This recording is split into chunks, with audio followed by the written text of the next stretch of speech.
What's up, guys? This is Freakish Workshop and welcome to Foam Crafting 101. I've been a cosplayer since about 2018. These are just a few of the cosplays that I've made out of foam. I am by no means a master foam crafter, however, I do know a few things, and what I do know, I offer to you in this series. I'm going to take you from the very beginning, tools and materials, to the very end, painting and finishing a foam project. Along the way, I will be providing tips and tricks on how to up your foam crafting game, or just simply teaching you the art of foam crafting. Regardless of where you're at, welcome. Let's get crafting.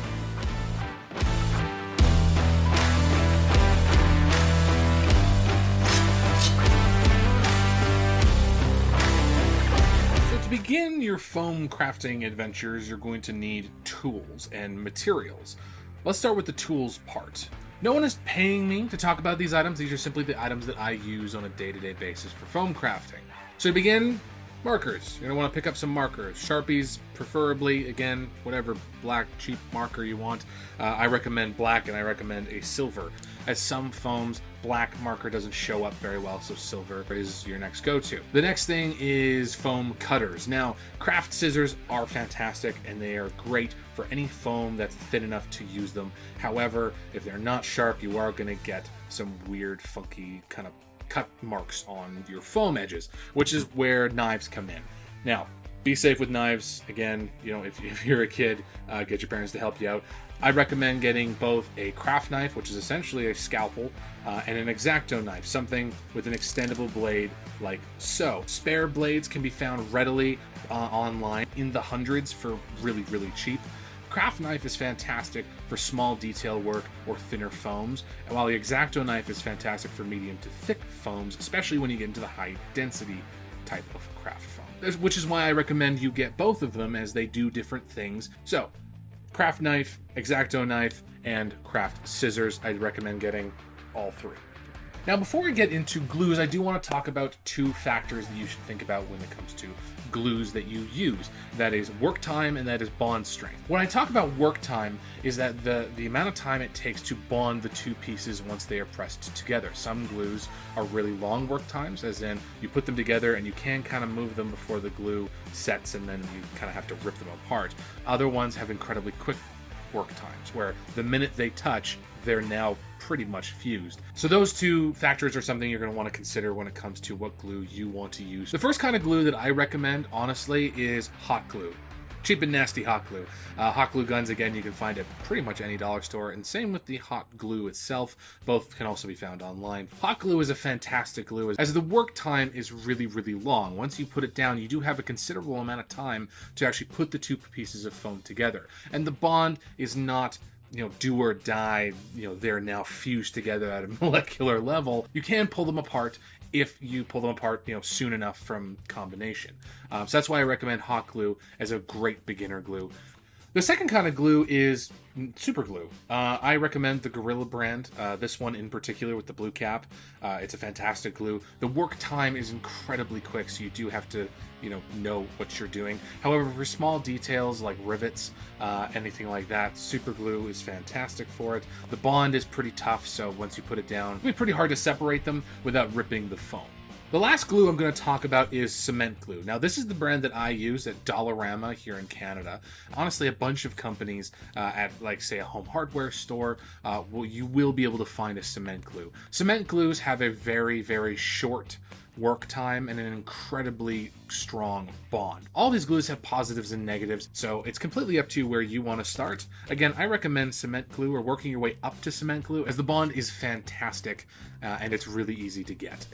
Now, on the topic of glue, and thus the topic of fumes and vapors, a respirator. You do not have to get one like this. An N95 one will also do well, or just work in a well-ventilated area. However, here in Canada, winters are very cold, and so that's not an option. A ventilator is a must. Get one. Looking at you, get one. Another fundamental tool you're going to need for foam crafting is sandpaper. Now, sandpaper has come a long way from just like the red pieces of paper that you can find at home hardware. Now you're going to be able to find these blocks and pads. Now, sandpaper has what's called a grit rating. Grit is simply how rough things are, and so how much is going to get taken out of the thing you're using the sandpaper on. A low grit means that the sandpaper is going to be more rough and more sharp, which means more is going to be taken off as you use it. The higher the grit, the less rough the sandpaper, the smoother the finish you're going to get, which is why I recommend you get at least 3 different grades of sandpaper grit. A low, medium, and high. That way you can really dig into the foam, you can level it out, and you can finish off with a high grit sandpaper for a smoother finish. Again, very common nowadays, the blocks and the paper in dollar stores as well as home hardware stores. Now, last but not least, for what I would consider fundamental foam crafting tools is a transparent ruler. Why transparent and not a colored transparent one? It's really easy to see your marks on your foam and where you're cutting with these. The colored ones I find just tend to mess with my head a little bit more, which is why I recommend the transparent one. Again, very cheap to find online and very common in dollar stores. Now, these next 2 tools that I want to bring up are not exactly fundamentals, but I do see them as a very core set of tools in my foam crafting. Firstly is a paint peeler, paint stripper gun, heat gun. Honestly, a blow dryer will also work. What this does when it comes to foam crafting is it actually seals the foam. It's actually really cool magic. When you put foam through intense heat, you can see all the little pores actually seal up, and in some cases it gets really glossy. This makes painting and sealing your foam project that much better, and it's going to end up being a much better looking product at the end. While these are not fundamental, you do not have to use one of these. I do see it as a core piece, and they're not super expensive. You can find really cheap ones. So paint stripper gun, heat gun, get one. All right, and the very last tool on my list is a bit more expensive, and that's why I've left it to last. And that is a rotary Dremel, specifically with a sandpaper head attachment, preferably with foam dust not on there. This is another thing you're going to want a respirator for, but this is going to make your sanding much quicker and much more efficient. This one in particular is supposed to be much cooler than that. There we go. It doesn't have to plug into a wall. It's all battery operated. You do not have to get the battery operated ones. There are ones that plug into a wall, but this as well, I use this on basically every project I ever make out of foam, so I definitely recommend one of these. So again, not a fundamental tool. You do not need one of these. You can simply use sandpaper. However, I do recommend it because it is very efficient, very quick, and you can do a lot of things with a rotary Dremel. Definitely recommend getting one of these.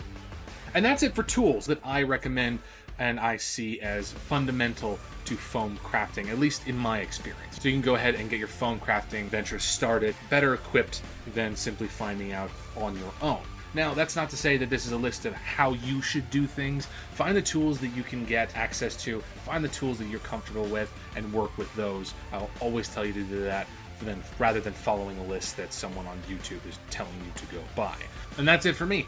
Thanks for watching, and happy crafting.